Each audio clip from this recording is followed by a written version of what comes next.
3학년 여러분 안녕하세요. 우리 지난 시간에 마음이 잘 드러나게 편지를 쓰는 방법에 대해서 알아보았습니다. 지난 시간에 중요했던 건 편지에 이제 들어가야 할 내용을 정확하게 아는 거였는데요. 편지에 들어가야 할 내용이 무엇이었죠? 먼저 받을 사람이 들어갔었고요. 그 다음에 첫인사, 그 다음 전하고 싶은 말, 끝인사, 쓴 날짜, 쓴 사람이 들어갔습니다. 이 부분 아직도 잘 기억하고 있죠? 자, 오늘은 마음을 담아 직접 편지를 이제 써볼 텐데요. 수업을 시작하기 전에 선생님이 들려주는 편지를 듣고 잠시 이야기를 나눠보도록 하겠습니다. 자, 이 편지는 나 안 할래에 나오는 다람쥐에게 쓴 편지인데요. 한번 같이 읽어보겠습니다. 다람쥐야, 안녕. 나는 대천초등학교 3학년 윤나은이라고 해. 너는 정말 착하구나. 사슴이 술래를 하기 싫어 토라질 때에도 달래주고 주먹밖에 못 내서 우는 사슴을 위해 새로운 가위바위보도 만들었기 때문이야. 나는 간혹 친구들과 다툴 때도 있었는데 앞으로는 너를 본받아 사이좋게 지내도록 할게. 그럼 안녕. 2020년 5월 21일 나은이가 라고 되어 있습니다. 여러분들, 이 편지는 누가 누구에게 쓴 편지죠? 그렇죠? 나은이가 나 안 할래에 나오는 다람쥐에게 쓴 편지입니다. 어떤 마음을 전하는 편지였나요? 다람쥐를 칭찬하는 편지였죠. 너는 정말 착하구나 하면서 다람쥐를 칭찬했죠. 자, 그러면 우리 너는 정말 착하구나 라는 말 대신 쓸 수 있는 표현은 뭐가 있을까요? 여기서 다람쥐는 사슴이 토라질 때에도 달래주고 사슴이 주먹밖에 못 내서 울고 있을 때 새로운 가위바위보를 만들어주는 등 다른 사슴들을 많이 배려하는 마음을 가졌어요. 그러면 너는 정말 착하구나 라는 의미를 전달하기 위해서 너는 정말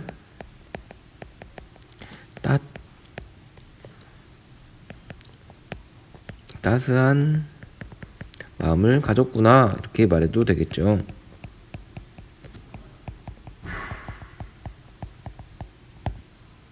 이런 식으로 마음을 전하는 말을 다양하게 쓸 수 있었습니다. 선생님과 함께 먼저 교과서 131쪽 보도록 하겠습니다. 오늘은 여러분들이 직접 마음을 담아 편지를 쓴 활동을 해볼 텐데요.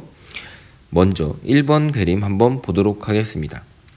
편지를 쓰기 위해서는 먼저 편지를 받을 사람을 정해야겠죠. 즉, 나의 마음을 전할 사람을 먼저 정해야 돼요. 그렇기 위해서는 주변에 내가 평소에 전하지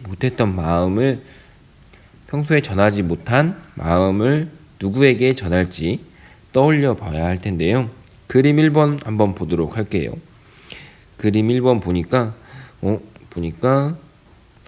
친절하게 알려주시는 선생님, 맛있는 요리를 해주시는 부모님, 어려운 일이 있을 때 도와준 친구, 나를 칭찬해준 할머니 등 여러 가지 경우가 있을 텐데요. 또 다른 경우가 있을까요?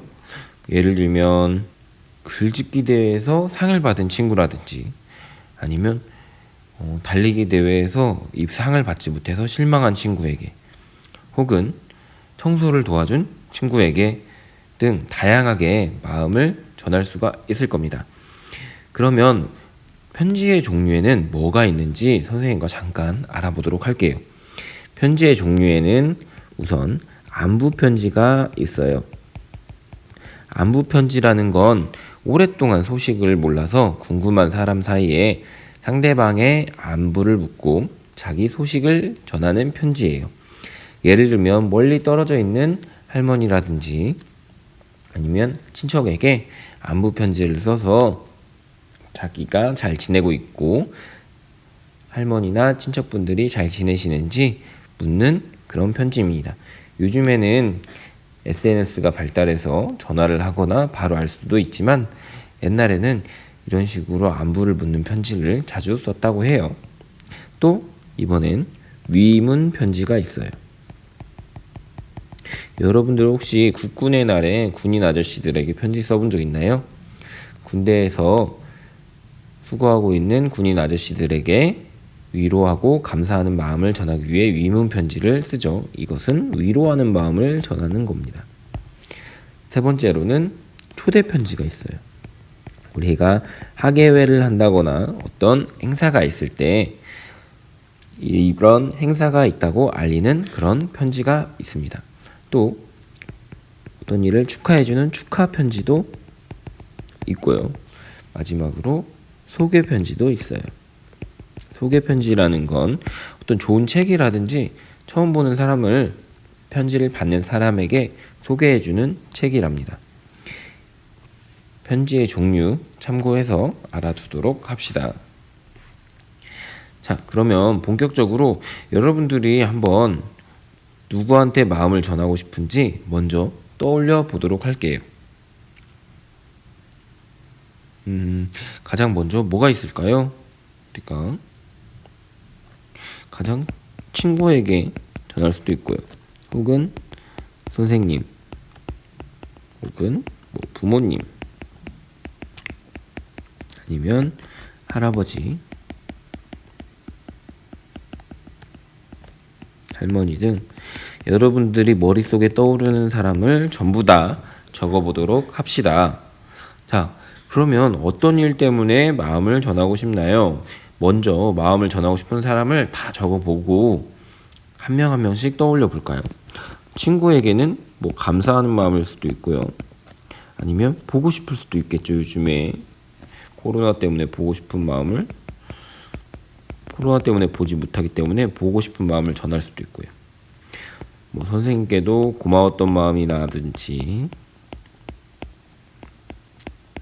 부모님께도 죄송한 마음을 전할 수도 있고요. 아니면 부탁을 할 수도 있겠죠.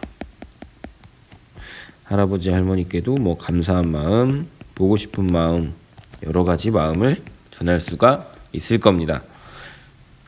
자, 그러면 우리가 어떤 생각이나 느낌이 들었나요? 라고 했을 텐데, 먼저 감사한 마음을 전달하고 싶으면 감사했던 일이나 사건이 있겠죠. 예를 들면 친구가 도와줘서 정말 고마웠다든지, 아니면 요즘에 코로나 때문에 보지 못하니까 보고 싶다든지, 부모님께 잘못을 해서 죄송하다든지, 이런 구체적인 일과 생각과 느낌을 적어주도록 합시다.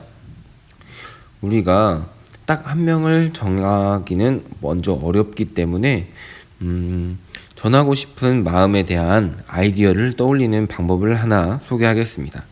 먼저 우리 생각 그물이라고 해봤나요? 마음을 가운데 쓰고요. 우리의 마음엔 감사하는 마음이 있을 수도 있고요. 또 축하하는 마음이 있을 수도 있고요. 또 칭찬하는 마음도 있을 수 있고요. 격려나 위로하는 마음도 있을 수 있겠습니다. 감사는 부모님한테 할 수도 있고요. 친구한테 할 수도 있겠죠. 또 부모님께는 어떤 마음을 감사할 수 있는 키워주셔서 감사합니다. 친구는 도와줘서 감사합니다. 자, 또 축하도 친구한테도 할 수 있고요. 친척에게, 친구에게는 상을 받아서 축하한다 라고 할 수도 있고요. 친척에게는 결혼을 하신다든지 그런 식으로 말할 수도 있겠죠. 이런 식으로 여러 가지 생각 그물로 생각을 정리하다 보면 한 명을 고르기 매우 쉬울 거예요. 오늘은 여기까지 하도록 하겠고요. 다음 시간에는 이제 편지에 들어갈 내용을 여러분들이 선택하고 내용을 비교해서 마음을 담아 편지를 쓰고 이 단원을 마무리하도록 하겠습니다. 감사합니다.